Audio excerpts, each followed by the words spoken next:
Canadian Maple Leafs are going to cost you $1,000, which is $85 over spot. And you got spot sitting at $9.15, so you're paying $1,000 for a Canadian Maple Leaf. But the problem with the Maple Leafs, you got to, through our supplier, unfortunately, you have to order 10 or more. So, that's a $10,000 deal for 10 Canadian Maple Leafs. At least here with the British Sovereigns, yes, you're paying a little bit of a premium of the Canadian Maple Leaf, but you got obviously 4 fractional coins as opposed to one single coin. And they were all minted prior to 1933. And also remember, folks, there's a premium on everything out there. What we're doing is shopping the coins that there's less of a premium. There's roughly around $20 premium on each of these coins, but that's the best that is out there right now. Why? Hey, look, get it while you can, because I can guarantee you there's not going to be a lot of gold available pretty soon. Oh, boy. That's even dwindling down. By the way, I never did call the mining companies to ask them, what in the heck are you people doing? At any rate, more discussion on the National Intel Report, Tuesday special edition. Robbie Noel, John Stadtmiller, Robert Chapman will return with your calls.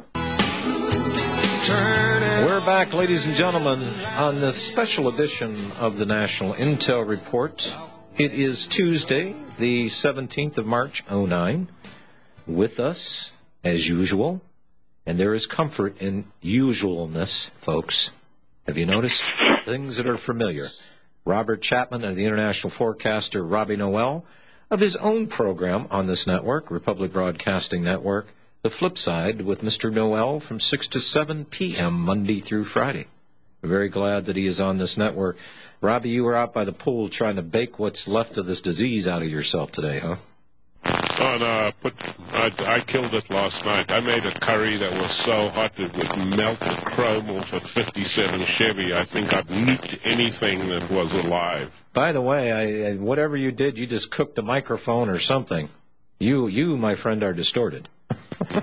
Well, we knew that for a long time. Thank you, Bob, for picking that up. Robbie, there's a loose connection somewhere there. Yeah, well, we know that, John. Okay. Well, these cyborgs, Well, what we're going to do, Mr. Noel, is we're going to disconnect and reconnect with you because something really went kaflooey. Okay. All I could hear is... In the meantime, let us go to Robin in San Jose. I hope you didn't have a question specific for Mr. Noel. He'll rejoin us here in a minute. Hello. Hi. Hi, happy St. Patrick's Day. It is, isn't it? Aaron Go Bra and all that stuff. Yeah, at least something funny to look at. Yeah. Hey, know any good Irish jokes, by the way? I'm Irish, but that was a long time ago. I'm only a quarter Irish, so, yeah. Anyways, a couple of things I just wanted to mention, and then I have a question. A friend of mine actually told me that she went to a gun show a couple weekends ago up here at the Cow Palace. Mm-hmm. And she was saying that people were carting out by their cartfuls ammunition, which was very interesting. And I went to get just some 22s. They don't have any. And the place I go to all the time, they don't have any. And they don't know when they're going to get any more in. And that's just 22s. Yeah.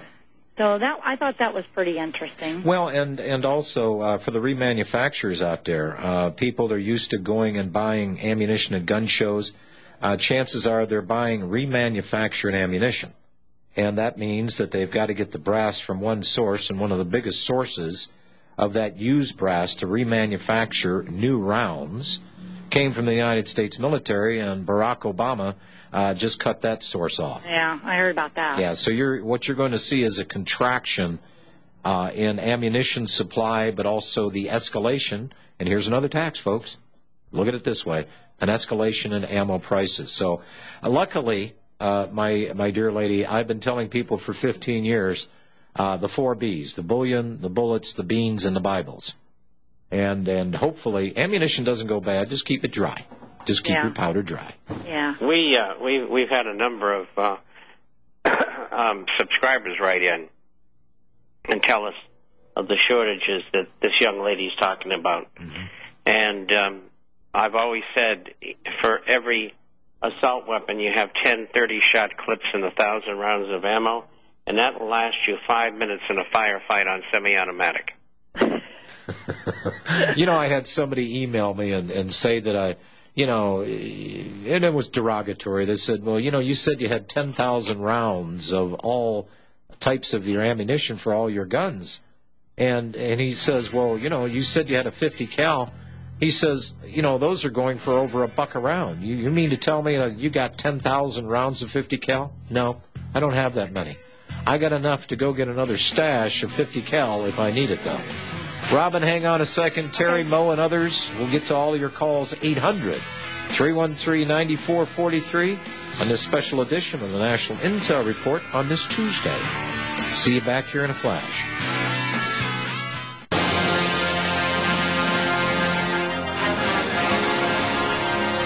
Get ready for Real Talk Radio.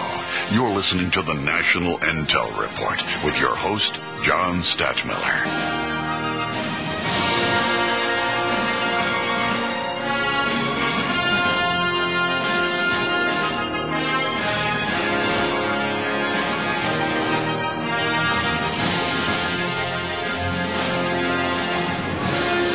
We are back.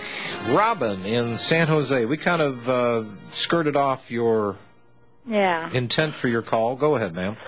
One thing I just wanted to bring out, a friend of mine turned me on to the Alex Jones new movie. It's called The Obama Deception. Mm-hmm. And I don't know if you've seen it, but it is, I know Alex Jones, I'm not sure how to take him sometimes, but he's actually very toned down in this. And this is actually a really good DVD you could pass around to people to really wake them up on a lot of different levels. And I just wanted to bring that out. I thought it was a very well done. Gerald Celente is on there quite a bit. But it was a very good, I don't know if you've seen it or not. No. And Alex doesn't bother to send me copies of his stuff. Yeah, well, anyway. I'll go Google it and I'll download it for free, I guess. Well, I just wanted to bring that out. I thought it was very good, and it actually is for the layman person out there. So, but that's good. That's good to know because I'd heard he'd made the movie, and I didn't hear any feedback on it. So you're the first feedback. Yeah, I watched it with trepidation, but then I thought, okay, this is good. Good. But I have a question. Do you really think that the powers that be out there are going to start a World War III? Because that could be so devastating with the technology today. I mean, are they stupid enough to actually probably do that? I'll answer your question this way. They do want 75% of the 6 billion plus people to disappear because to them it's not sustainable. We're just useless eaters. They did World War I and World War I Part 2, but that is the question, Robin, that I had as well. Are they going to be that dumb? Because, we were the aggressors with atomic weapons toward the end of World War II with the Japanese. We were the first ones to use nuclear weapons on anybody. And to my knowledge, it has not been used in any way, shape, or form by any other government since World War II. But you bring up a proper concern.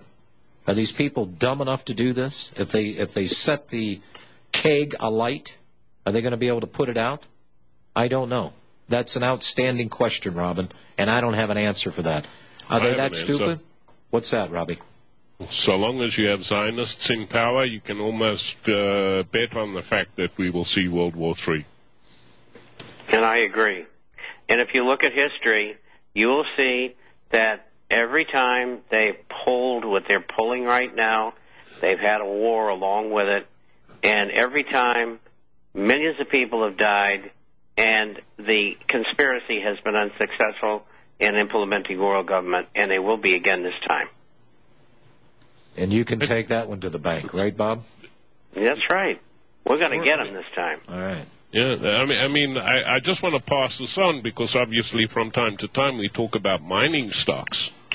But Smith & Wesson stock in the last 6 weeks has increased 142%. It's not the only thing that's selling.